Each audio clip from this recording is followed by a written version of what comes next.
Hello everyone, welcome to QA Labs for you. Hope you are doing well.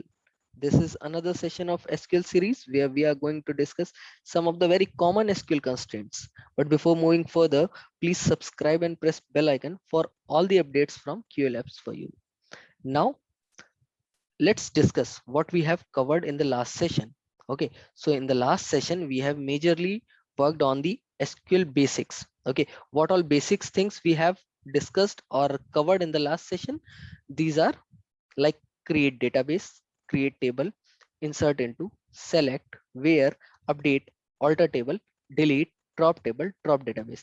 ये सारी की सारी जो भी हमारे स्टेटमेंट्स थे, इन सारे स्टेटमेंट्स को हमने लास्ट सेशन में डीपली अंडरस्टैंड किया, इनको एग्जीक्यूट किया, इनका हैंड्स ऑन किया. Okay, in today's session we are going to moreover like focus on the SQL constraint. Okay, so what is SQL constraint? As per the definition, SQL constraints are used to specify the rules for the data in a table. Okay, so एक बात समझ में आ रही है, कुछ rules होंगे जो कि हम अपने टेबल पे लगाएंगे जिसकी वजह से कुछ चीजें होंगी. वो क्या चीजें होंगी वो अभी और थोड़ा सा एक बार इसको अंडरस्टैंड करते हैं. ओके, सो एक्चुअल में SQL constraints are predefined rules and restrictions that are enforced in a single column or multiple columns regarding the values allowed in the column to maintain the integrity, accuracy and reliability of that column's data. Okay, if you remember last session में हमने जो भी insertion किया था, जो भी हमने table में डेटा इंसर्ट किया, अपडेट किया, इवन टेबल जो हमने क्रिएट करी, कहीं पे भी हमने किसी तरीके का कंस्ट्रेंट नहीं लगाया. Okay, it means if you remember हमने लास्ट जो भी सेशन किया था वहां हमने डुप्लीकेसी भी बहुत करी, नल डेटा भी सेट किया, बट वहां पे हमें कहीं पे कोई एरर नहीं आया, कोई वैलिडेशन नहीं लगी हुई थी. But in real world, in like real projects ऐसा नहीं होता है. वहां पे आपके एसक्यूएल कंस्ट्रेंट्स होंगे. ओके, क्यों होंगे? रीजन उसका सिंपल सा है, डेटा में एक्यूरेसी रहे, रिलायबिलिटी रहे, इन सब चीजों को मेंटेन करने के लिए हमें एसक्यूएल कंस्ट्रेंट्स का यूज करना होता है. So in other words, if the inserted data meets the constraint rules, it will be inserted successfully. Okay, if the inserted data violates the defined constraint, the inserted operations will be aborted. Okay, ये जो भी बात मैंने यहाँ बोली इसको हम actual में प्रैक्टिकली करके देखेंगे कि अगर मैंने सपोज कुछ एसक्यूएल कंस्ट्रेंट्स लगाए अपने टेबल पे, after that if we are trying to insert the data, okay, which is actually violating the constraint, then what will happen? Okay, so first of all we will discuss SQL not null constraint. Not null, like basic idea मिल रहा होगा not null का क्या मतलब है. Okay, so by default null values can be stored in the column. Correct है, ये हमने लास्ट सेशन में भी किया. But if we want to add a restriction on the column, we can use not null, which means that you cannot insert a new record or update a record without adding a value in the column. जैसे मैंने कहा last session में हमने जो भी insertion कर रहे थे वहां पे हमारा नल भी जा रहा था, ठीक है, अपडेट कर रहे हैं या हम उसमें डेटा इंसर्ट कर रहे हैं फर्स्ट टाइम, वहां पे कोई भी चेक नहीं था. But if we will add this not null check, then it will not allow you to insert the data without values. Okay, so here is an example. If you remember in the last session we have executed this query, okay, where create table students stid int first name last name email city. Okay, यहाँ पे आप देख रहे हो कोई भी यहाँ पे कंस्ट्रेंट नहीं एडेड है. बट प्रेजेंट एज पर नॉट नल कंस्ट्रेंट अगर मुझे अपनी टेबल क्रिएट करनी है, इन दैट केस मुझे क्या चीज ध्यान रखनी होगी? stid int not null. Okay, first name यहाँ पे not null, last name not null, email और सिटी मैंने यहाँ पे मैंने चेक नहीं लगाया है नॉट नल का. ओके, इट मींस अगर मैं डेटा का इंसर्शन करूंगा वहां पे अगर मैंने stid या मैं बोलूं फर्स्ट नेम या लास्ट नेम अगर मैं नल रखता हूं, इन that case we will get error. Okay, it will not save the data. Okay, but for email and city there is no check, so it will insert the data even if we will not provide any data for email or city. Okay, let's check it. Okay, then you can understand it in a better way. So just hold on. Okay, so we will execute this. Fine. Okay, so this is our table, students. Okay, अब यहाँ पे हम क्या करेंगे, insert करेंगे data. Okay, अब insert करेंगे. अगर मैं बात करूं इंसर्ट करने की, क्या हमारे पास इंसर्शन में क्या क्या ऑप्शंस हैं. Okay, so first of all हम एक बार ट्राई करेंगे with null, null stid. Okay, यहाँ आप देख रहे हो मैंने यहाँ नल ईमेल जो भी पास करनी थी, इस क्वेरी के अकॉर्डिंग मैं यहाँ ईमेल और सिटी पास कर रहा हूँ. ओके, तो यहाँ ईमेल और सिटी मैंने नल पास की हुई है, करेक्ट. एज वेल एज यहाँ पे मैं stid भी नल पास करने का ट्राई कर रहा हूँ. तो देखते हैं क्या होता है अगर ऐसी कंडीशन हम फॉलो करते हैं in that case. Okay, so quickly execute करते हैं. Okay, we are getting error. क्या एरर आ रही है? एरर आ रही है column stid can not be null. Okay, यानी कि जो हमने stid में चेक लगाया हुआ है, जो कंस्ट्रेंट लगाया हुआ है नॉट नल का, वो काम कर रहा है, करेक्ट. ओके, ठीक है. ये तो एरर मिल गया. अब एक बार वैल्यू सेट करके भी देख लेते हैं. ठीक है, सो वैल्यू सेट करके देखते हैं. अगर फाइन, गुड, यहाँ पे ये वैल्यू इंसर्ट हो गई. एक बार क्विकली चेक करते हैं टेबल. यस, आप देख रहे हो stid सेट हो गई, first name last name, email और सिटी नल है, बिकॉज हमने वहां पे वैल्यूज पास ऑन नहीं करी हुई है. ठीक है, ओके फाइन, हमने यहाँ पे नल सेट किया हुआ है जो भी हम यहाँ वैल्यू दे रहे हैं. Okay, now next thing is, ठीक है, क्रिएट कर लिया. अब अगर ऑल्टरेशन करनी है, टेबल ऑल्टर करनी है, ठीक है, यानी कि किसी एक एग्जिस्टिंग टेबल में मुझे नॉट नल कंस्ट्रेंट ऐड करना है, कैसे कर सकते हैं. ओके, सो ईमेल में अभी हमने जब क्रिएट किया था, एट दैट टाइम हमने कोई भी कंस्ट्रेंट नहीं ऐड किया हुआ है, बट अभी मुझे करना है. मैं कैसे कर सकता हूँ, alter table student modify email और ये varchar, और यहाँ पे मैंने नॉट नल किया. ओके, सो बस यहाँ मैंने नॉट नल अपना जो कंस्ट्रेंट है वो ऐड कर दिया है. एक बार करके देख लेते हैं. फाइन, सो अभी ये कंस्ट्रेंट ऐड हो गया है. इट मींस कि अब अगर मैं ईमेल आईडी नल सेंड करने का ट्राई करूंगा, in that case it will throw me a error. Okay, एक बार इसको भी चेक कर लेते हैं कि क्या सच में ऐसा है. ओके, सो ये मैंने किया. यहाँ पे आते हैं. आई होप आपको ये सारी चीजें क्लियर हो रही होंगी, क्योंकि मैं बहुत ही बेसिक एग्जांपल लेके चल रहा हूँ, सारी क्वेरीज एक दूसरे से रिलेट करते हुए चल रहा हूँ, सो दैट आपको हर क्वेरी का स्टेप बाय स्टेप अंडरस्टैंडिंग हो जाए. Okay, now execute it. Column email can not be null. Okay, क्यों? क्योंकि ईमेल का अभी चेक लगाया हमने, ऑल्टरेशन हमने करी थी, ऑल्टर टेबल, करेक्ट. सो उसके अकॉर्डिंग ये बिहेव कर रहा है. अभी हम ईमेल भी सेंड कर देते हैं एक बार. Fine, okay, so this time execute हो जाएगी क्वेरी फॉर श्योर. यस, ठीक है, देख लेते हैं एक बार. करेक्ट, सही है, यहाँ पे डेटा हमारा इंसर्ट हो गया है. अब और चीज देख लेते हैं, और क्या है हमारे पास. अभी हमने नॉट नल था, ठीक है, नॉट नल कंस्ट्रेंट, इसको हमने देखा. इसके अलावा नेक्स्ट कंस्ट्रेंट और कौन कौन से हैं. सो उसमें हमारे पास है एक unique. Okay, so by default there is no uniqueness check is available in the table, यानी कि कोई भी यूनिकनेस का चेक नहीं होता टेबल पे. But if you want to make sure that values stored in the column must be unique, then we can use unique. Okay, it will ensure all the values in the columns are different. जितनी भी column में हमारी values insert हो रही वो सारी की सारी यूनिक होनी चाहिए. जैसे अगर मैं बात करूं फोन नंबर, ओके, तो फोन नंबर सभी का यूनिक होगा, ठीक है. सो मैं अगर अपना यूनिकनेस का चेक लगाना है तो मैं वहां पे लगाऊंगा. लेट सपोज एक ऑर्डर की टेबल है जहाँ पे ऑर्डर नंबर जनरेट होते हैं. इट मीन्स वो ऑर्डर नंबर जब भी जनरेट होंगे वो यूनिक ही होंगे. इट नॉट लाइक ऐसा नहीं होगा कि वहां पे जो ऑर्डर नंबर है वो डुप्लीकेट हो. ओके, एक बार में एक ऑर्डर नंबर बना, उसके बाद नेक्स्ट टाइम में नेक्स्ट ऑर्डर बनेगा. ओके, और जितने भी ऑर्डर्स होंगे वो सारे यूनिक होंगे. ठीक है, तो यूनिकनेस का क्या रोल है अभी समझ में आया होगा आपको कि कैसे या कहाँ पे हम यूज कर सकते हैं. ओके, अब अगर सिंटेक्स की बात कर लेते हैं जो भी यहाँ पे है कि कैसे हम यूनिकनेस का चेक लगा सकते हैं। सो सिंपल सा है ये, एक बार चेक करते हैं इसे। ठीक है, so just hold on. Okay, तो यहाँ पे हमने क्या किया, एक ट्रेनर्स की टेबल बना रहे हैं। ओके, आईडी है, लास्ट नेम है, फर्स्ट नेम है, एज है।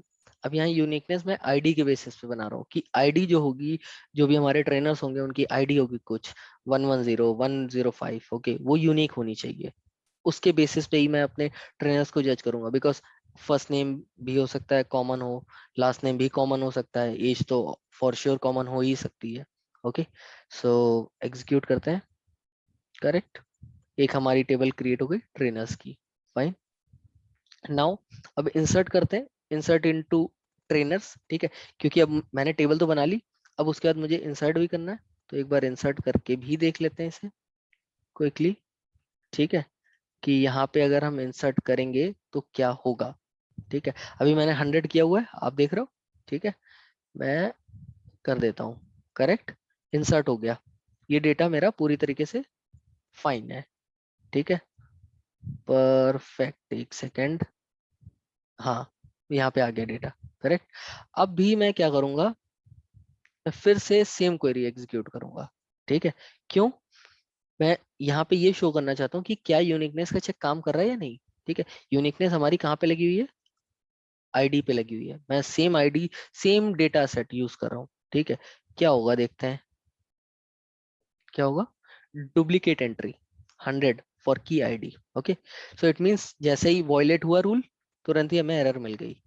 ओके, अभी अगर मुझे यहाँ पे, मैं इसे 101 कर देता हूँ। ठीक है, ये एग्जीक्यूट हो जाएगा। इवन नेम और लास्ट नेम, इवन एज, सब कुछ सेम है। करेक्ट, सो यूनिकनेस का चेक भी समझ में आ गया होगा। ठीक है, अब अगर ऑल्टरेशन करनी है, यानी कि एक एग्जिस्टिंग टेबल में मुझे यूनिकनेस का चेक लगाना है।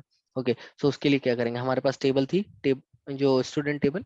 ठीक है, उसमें हम फर्स्ट नेम पे लगा देते हैं। ठीक है, ये सिर्फ एक एग्जांपल के लिए है कि मैं यहाँ फर्स्ट नेम पे लगा रहा हूँ, बट इन एक्चुअल वर्ड और actual, I can say in actual projects, first name पे तो चेक नहीं लगता है। ठीक है, क्योंकि ऑब्वियस सी बात है, सभी को पता है कि नेम्स तो कॉमन हो ही सकते हैं। ठीक है, but just for like for explanation, मैंने यहाँ पे आपके लिए लगाया हुआ है। Okay, so alter table student, add uniqueness, यहाँ पे यूनिक कर दिया, और मैंने यहाँ पे कॉलम सेट कर दिया कि कौन सा कॉलम यूनिक हो जाए मेरा।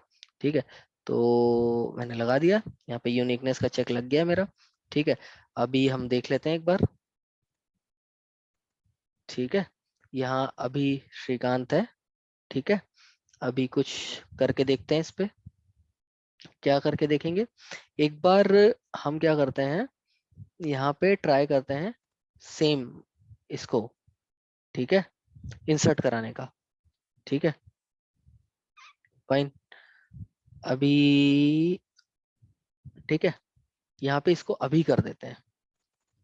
ठीक है, क्योंकि वहां पे अभी फर्स्ट नेम है ऑलरेडी। ठीक है, देखते हैं क्या होगा। Correct, duplicate entry, got it. So idea लग गया होगा यहाँ पे, ऑल्दो क्वेरी जो भी है वो डिफरेंट है। ठीक है, सारी चीजें यहाँ पे डिफरेंट है, बट क्या है, फर्स्ट नेम का चेक लगा हुआ है, ऑल्ट्रेशन हमने करी है, उसकी वजह से यहाँ पे जो आउटपुट में आ रही हैं चीजें, वो आपको वॉयलेट कर रही हैं, हमारा जो कंस्ट्रेंट था उसको वॉयलेट कर रही हैं। इस वजह से यहाँ पे हमें डुप्लीकेट एंट्री अभी फॉर की फर्स्ट नेम मिल गया। ठीक है, अभी मैंने लगा दिया हुआ है अपना ये चेक। ठीक है, अभी मुझे ये रिमूव करना है।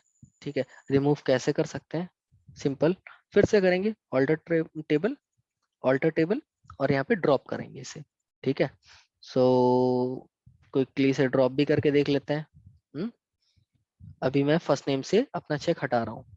ठीक है, do you want to execute this, yes, execute कर दिया मैंने। ठीक है, अब फिर से हम सेम क्वेरी चलाएंगे जो हमने यहाँ पे यूज करी थी, सेम क्वेरी फिर से चलाएंगे कि जब ये ड्रॉप हो गया कंस्ट्रेंट मेरा, तो क्या ये पॉसिबल है कि मैं डुप्लीकेट डेटा एंटर कर सकूं। ठीक है, तो इसको करके देखते हैं। ठीक है, सेम क्वेरी है, एग्जीक्यूट किया, हो गई, करेक्ट, फाइन। सो जैसे ही मैंने यहाँ ड्रॉप किया अपना कंस्ट्रेंट, वापस से सेम बिहेवियर मेरा हो गया, करेक्ट, ओके, फाइन। अब देखते हैं नेक्स्ट कंस्ट्रेंट कौन सा है हमारे पास, ठीक है। सो नेक्स्ट कंस्ट्रेंट है प्राइमरी की का, ओके। प्राइमरी की क्या है पहले वो समझते हैं।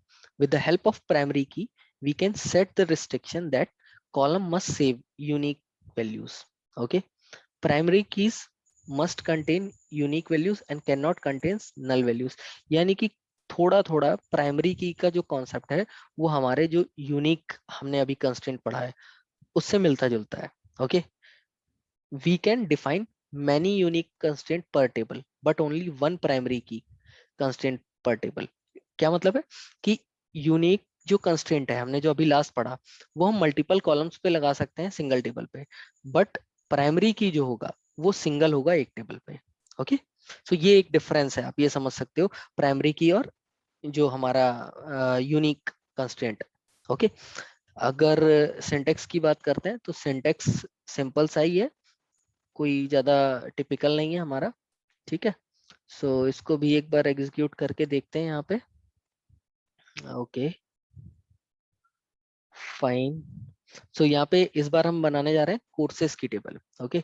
यहाँ पे आईडी, नेम, अब यूनिक जो मैंने दिया हुआ है, यूनिक क्या दिया हुआ है यहाँ पे, नेम यूनिक कर रखा है, ठीक है। और प्राइमरी की क्या बना रखी है, प्राइमरी की मैंने बना रखी है आईडी, ठीक है। और सेशन काउंट मैंने कर रखा है नॉट नल, फाइन। अभी आप ये देख रहे होगे कितने सारे चेक्स में लगा रहा हूँ। हमने पहले पढ़ा था नॉट नल, फिर हमने पढ़ा यूनिक, ठीक है। अभी हम पढ़ रहे हैं प्राइमरी की। इट मीन सिंगल टेबल पे हम मल्टीपल रूल्स और रिस्ट्रिक्शंस लगा रहे हैं, ठीक है, सो दैट मेरा जो डेटा हो वो ऑथेंटिक हो और I can say real data बने, ओके। और किसी भी तरीके की डुप्लीकेसी और कोई भी I can say junk data ना बने, ओके। सो एग्जीक्यूट हो गई क्वेरी मेरी, ठीक है। एक नई टेबल मेरी बन गई है, ठीक है। अभी इस टेबल पे एग्जीक्यूट करते हैं, इंसर्ट करने की कोशिश करते हैं, ठीक है। क्या होगा इस क्वेरी पे, क्या लगता है, कुछ आइडिया? अगर हम इस क्वेरी को एग्जीक्यूट करेंगे कोर्सेस पे तो क्या होगा यहाँ पे, ठीक है। आईडी है, कोर्स है और कोर्स के सेशन है। कोर्स के सेशन हमने बोला था नॉट नल होना चाहिए, जो कोर्स है वो यूनिक होना चाहिए, और जो आईडी है वो मेरी आपकी क्या होनी चाहिए, हमने प्राइमरी की सेट की हुई है, ठीक है। तो इसको चेक करते हैं क्या होगा यहाँ पे, okay, can not be null, ठीक है, नल नहीं हो सकता, फाइन। अब क्या करें, क्या कर सकते हैं, हमें कुछ ना कुछ तो यूनिकनेस देनी होगी, ठीक है। तो हम क्या करते हैं, यहाँ से उठा लेते हैं, ठीक है। यहाँ से हमने उठाया और हमने ये कर दिया, ठीक, और एग्जीक्यूट करा, ठीक। मेरा पहला कोर्स ऐड हो गया है, फाइन। अभी क्या करते हैं, और भी चीजें चेक करते हैं सेम टेबल पे ही, ठीक है। अब सबसे पहले प्राइमरी की ही चेक करते हैं कि अगर की सेम है और मेरा कोर्स चेंज हो गया, ठीक है, एग्जीक्यूट किया, डुप्लीकेट एंट्री फॉर प्राइमरी की, ठीक है। वही यूनिकनेस वाली चीज आ रही है यहाँ पे, ठीक है, ठीक है, कोई बात नहीं, मैं इसे 2 कर देता हूँ, ठीक है। अब इसे मैं जावा कर देता हूँ वापस से, सेम सेशन, ठीक है। आईडी दूसरी है, अलाउ करेगा, नहीं करना चाहिए, देखा, नहीं किया, क्यों, क्योंकि हमने वहां यूनिकनेस का चेक लगाया हुआ है। थर्ड है यहाँ पे नॉट नल, हम इसे नल कर देते हैं एक बार, ठीक है। सो नल हमने कर दिया और एग्जीक्यूट करके देखते हैं, बट इसको एक बार पाइथन कर देते हैं सो दैट अभी सब कुछ सही है, correct, can not be null, ठीक है। सो आपको आइडिया हो गया होगा पूरा, एक ही टेबल पे मैंने डिफरेंट कंस्टेंट लगाए और सारे के सारे आपको एग्जीक्यूट करके यहाँ पे दिखाए, ठीक है। अभी कुछ और भी कंस्टेंट है हमारे पास, उनको भी एक बार डिस्कस करते हैं, ठीक है। सो प्राइमरी की में हमने क्रिएट कर लिया, इंसर्ट कर लिया, अभी हमारा ये ऑल्टरेशन वाला पार्ट बाकी है, ओके, कि अगर ऑल्टर करना है, ऑल्टर मीन्स किसी एक एग्जिस्टिंग टेबल में मुझे प्राइमरी की ऐड करनी है। ठीक है, हमारे पास एक ऑलरेडी टेबल बनी हुई है स्टूडेंट्स, उसी में हम प्राइमरी की ऐड कर लेते हैं। ठीक है, सो यहाँ जाते हैं, एग्जीक्यूट करते हैं, फाइन, और ऐड हो गया, चेक। ठीक है, सो आपको आइडिया हो गया होगा कि कैसे हम अपना, अगर फर्स्ट टाइम कोई टेबल क्रिएट कर रहे हैं वहां पे अगर मुझे प्राइमरी की ऐड करनी है कैसे करते हैं। हमें अगर ऑलरेडी एग्जिस्टिंग टेबल में अगर ऐड करनी है एक प्राइमरी की कंस्ट्रेंट, वो कैसे कर सकते हैं। ठीक है, अभी मूव करते हैं नेक्स्ट कंस्ट्रेंट की तरफ। सो नेक्स्ट कंस्ट्रेंट है हमारे पास फॉरेन की। ओके, फॉरेन की बहुत सुना होगा नाम। ठीक है, आज बात करते हैं उसके बारे में ही स्पेशली। ठीक है, सो फॉरेन की क्या है, फॉरेन की इज अ फील्ड और a column that is use to establish a link between two tables. यानी कि ये कुछ ऐसी चीज है जो कि आपका रिलेशन बनाती है दो टेबल्स के बीच में। ठीक है, it will link the data in one table to the data in another table. ठीक है, fine. If a column is assigned a foreign key, ठीक है, यानी कि किसी एक कॉलम को हम असाइन करते हैं as a foreign key, each row of that column must contains a value that exist in the foreign column it references.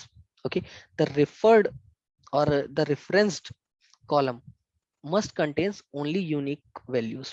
अभी जो बात करी है उसको मैं समझाने की कोशिश करता हूँ। ठीक है, ये बहुत इंपॉर्टेंट पॉइंटर है फॉरेन की पॉइंट ऑफ व्यू से।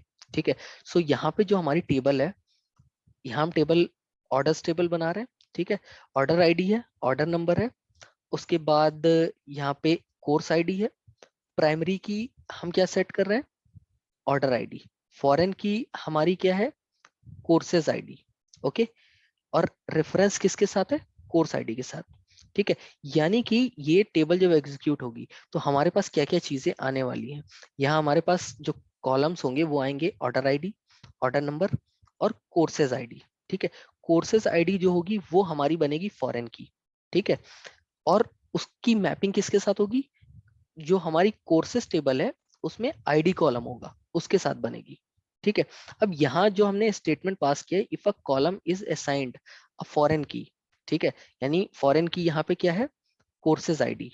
ठीक है, each row of that column must contains a value that exist in foreign column it references. It means कि जो यहाँ पे हम कॉलम, या मैं बात करूं फॉरेन, इसके लिए कौन सा हुआ, आईडी हुआ। ठीक है, अब अगर यहाँ पे कोर्स आईडी 1 आएगी, सो इसकी रेफरेंस कोर्सेज टेबल में जो भी आईडी 1 होगी उसके साथ होगी। ओके, अगर मैं कोई एक ऐसी कोर्स आईडी यहाँ पे प्रोवाइड करने की कोशिश करूंगा, कोर्सेज आईडी प्रोवाइड करने की कोशिश करूंगा जो एक्चुअल कोर्सेज टेबल में नहीं एग्जिस्ट करती होगी, in that case we will get error. ठीक है, इस चीज को करके देखते हैं थोड़ा, तब समझ में आएगा। ये थोड़ा सा कॉम्प्लेक्स है। ठीक है, डेफिनेशन पॉइंट ऑफ व्यू से सभी को पता है फॉरेन की क्या है। ठीक है, but practical point of view से आज हम करके देखते हैं। ठीक है, सिंपल सी मैंने इसीलिए टेबल में कोई भी कॉम्प्लेक्सिटी नहीं की हुई है। ठीक है, ओके, सो हमारी कोर्सेज टेबल है। ठीक है, पहले हमें इंसर्ट इंसर्ट सॉरी पहले हमें क्रिएट करना होगा। ओके, सो पहले एक बार क्रिएट कर लेते हैं एक टेबल ऑर्डर्स की। ठीक है, सो ये ऑर्डर्स की टेबल है, इसको मैंने क्रिएट कर लिया। ठीक है, सॉर्टेड है, यहाँ तक सारी चीजें समझ में आ रही हैं जो मैंने बात बोली है। कोई कोई डाउट, कोई प्रॉब्लम हो, प्लीज कमेंट।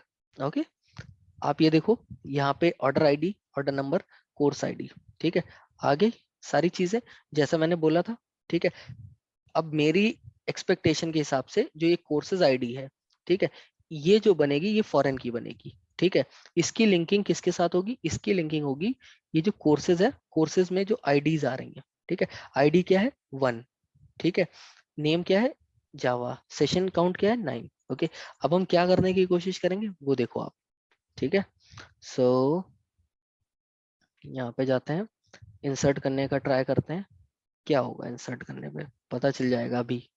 ठीक है, इंसर्ट करते हैं और वाओ, कुछ एरर आई। ठीक है, समझते हैं उस एरर को, क्या क्या मतलब है उसका। ओके, कैन नॉट ऐड और update a child row a foreign key constraint fails. Okay, यानी कि जो फॉरेन की का जो कंस्ट्रेंट हमने लगाया वो फेल हो गया है। ठीक है, क्यों फेल हो गया? क्यूएलएप्स ऑर्डर कंस्ट्रेंट, ऑर्डर जो भी यहाँ चीजें दे रखी हैं, रेफरेंस आईडी। ठीक है, अगर मैं मोटी मोटी भाषा में बात करूं, बिल्कुल लेमन लैंग्वेज में, तो हो क्या रहा है, मैं यहाँ पे एक ऐसा ऑर्डर बना रहा हूँ जहाँ पे ये ऑर्डर आईडी है, ऑर्डर नंबर है। अब मैं यहाँ पास कर रहा हूँ कोर्स आईडी। ठीक है, कोर्स आईडी मैंने 5 लिखी हुई है जो कि एक्चुअल में एग्जिस्ट ही नहीं करती। ठीक है, इस वजह से ये रूल वॉयलेट हो रहा है। इसका मतलब कि अगर हम फॉरेन या मैं बात करूं जहां पे भी हम फॉरेन की यूज कर रहे हैं, उस टेबल में डेटा तभी इंसर्ट कर सकते हैं जब उस टेबल में डेटा हो जिससे हम रेफरेंस कर रहे हैं। ठीक है, जिससे हम रेफरेंस ले रहे हैं। ठीक है, अब इस टेबल में रेफरेंस अगर हम ले रहे हैं तो आईडी से ले रहे हैं, और आईडी में हमारी वैल्यू 5 है ही नहीं, आईडी में हमारी वैल्यू 1 है। ओके, सो इट मीन्स अगर मैं यहाँ पे अभी पास ऑन करूं 1, ठीक है, तो क्वेरी मेरी एग्जीक्यूट हो जाएगी। करेक्ट, देख लेते हैं। हो गई? ठीक है, सो पता चल गया होगा सारी चीज क्या है फॉरेन की, कैसे काम कर रही है। ठीक है, ओके। अब नेक्स्ट कंस्ट्रेंट क्या है? Check, SQL check. ये कब यूज होता है, कहाँ यूज करते हैं? If you want to add some limit restrictions in any column, then you can add check constraint on that particular attribute to restrict the range of values for that attribute. Check constraint is generally specified with the create table command. Okay, यानी कि कुछ हमें ranges define करनी है, in that case हम वहां पे check use कर सकते हैं। जैसे सिंटेक्स मैंने यहाँ पे यूज किया हुआ है, क्रिएट टेबल जावा टीचर्स, आईडी है, फर्स्ट नेम है, और उसके बाद एज है। ठीक है, एज मैंने क्या चेक लगा रखा है, ग्रेटर देन इक्वल टू 18 होनी चाहिए। ठीक है, ये मैंने चेक लगा रखा है। सो इसको एक बार चेक कर लेते हैं, क्या ये चेक कंस्टेंट जो हम जिसके बारे में बात कर रहे हैं वो काम करता भी है या नहीं। ठीक है, सो क्विकली मूव करते हैं, यहाँ पे आते हैं वापस से। आई होप कंस्टेंट्स काफी बेटर वे में क्लियर हो रहे होंगे आप लोगों को। ओके, सो ये मेरी टेबल है Java teachers. Okay, ID, first name, और यहाँ पे चेक लगा दिया। ठीक है भाई, टेबल क्रिएट हो गई। ठीक है, नो प्रॉब्लम। अभी हम क्या करेंगे, अभी इसमें डेटा इंसर्ट करके देखेंगे, तभी तो हमें पता चलेगा कि एक्चुअल में क्या ये पॉसिबल है या नहीं है। ठीक है, तो इंसर्ट करके देखते हैं यहाँ पे। अभी हम इसे एग्जीक्यूट करके देखते हैं। ये जावा टीचर्स, यहाँ पे हमारा कंस्ट्रेंट ऑलरेडी लगा हुआ है। ठीक है, अब अगर इसे एग्जीक्यूट करेंगे हमें एरर मिल गई। ठीक है, क्यों? क्योंकि जो हमारा रूल था वो वॉयलेट हो गया है। ठीक है, रूल क्या कहता है, एज पर रूल यहाँ पे हमने एज का चेक लगा रखा है, age should be greater than और इक्वल टू 18। ओके, अभी दोबारा से एग्जीक्यूट करके देखते हैं, एग्जीक्यूशन डन। करेक्ट, सो ये पार्ट भी क्लियर हो गया यहाँ पे कि कैसे हमें चेक कंस्ट्रेंट को यूज करना है। Now if you want to add check constraint on multiple attributes, कैसे कर सकते हो आप देख लो। चेक, ठीक है, यहाँ पे जेंडर मैंने लगाया, अब जेंडर में ऑप्शंस मैंने दे दिए। ठीक है, यहाँ पे मैं कह रहा हूँ कि चेक मैंने लगाना है। ठीक है, बट कंडीशन ऐसी रखनी है कि मल्टीपल कंडीशंस रखनी है। ओके, कि यहाँ पे जेंडर अगर मेल हो, फीमेल हो या अदर हो, ठीक है, सिर्फ ये चेक ऐड करना है। ठीक है, सो अगर उस चीज को अचीव करना है हम इस तरीके से कर सकते हैं। Fine, okay. नेक्स्ट, चेक के बाद क्या आता है हमारा, डिफॉल्ट। ओके, डिफॉल्ट का मतलब ही पता है सबको, क्लियर है कि डिफॉल्ट क्या है। Default constraint set a default value for a column if no value is specified, यानी कि अगर हम कोई वैल्यू नहीं प्रोवाइड करेंगे इन दैट केस यहाँ पे क्या होगा, यहाँ पे वो डिफॉल्ट वैल्यू सेट कर लेगा उस पर्टिकुलर कॉलम के लिए। ठीक है, जैसे यहाँ पे हमने एक नई टेबल क्रिएट करी है, कोर्स ऑर्डर्स। ठीक है, आईडी, ऑर्डर नंबर लिया, ऑर्डर डेट ली। ठीक है, और ऑर्डर डेट में हमने क्या किया, डिफॉल्ट में करंट डेट दे दी। ठीक है, तो जो भी करंट डेट होगी, इन केस अगर मैं यहाँ पे ऑर्डर डेट नहीं डालूंगा इंसर्शन के टाइम पे, इन दैट केस जो भी करंट डेट होगी वो हमारे डेटाबेस में सेव हो जाएगी। सिमिलरली अगर मुझे ऑल्ट्रेशन करनी है एक एग्जिस्टिंग टेबल में मॉडिफिकेशन करनी है और मुझे ये डिफॉल्ट चेक ऐड करना है, in that case alter table students modify city varchar default Kanpur. यानी कि अगर कोई भी नया स्टूडेंट ऐड होता है और वो सिटी अपनी नहीं इंसर्ट करता है, in that case default city जो होगी वो कानपुर ऐड हो जाएगी। ठीक है, एक बार इसको एग्जीक्यूट करके देख लेते हैं। और इंसर्शन वाला part as a assignment activity है आपके लिए, आप इसको एग्जीक्यूट करके देखो, आपको पता चलेगा कैसे डिफॉल्ट कंस्ट्रेंट काम करता है। ओके, सो पहले लेकिन एक बार इसे जरूर एग्जीक्यूट करके देख लेते हैं। ठीक है, ओके फाइन। सो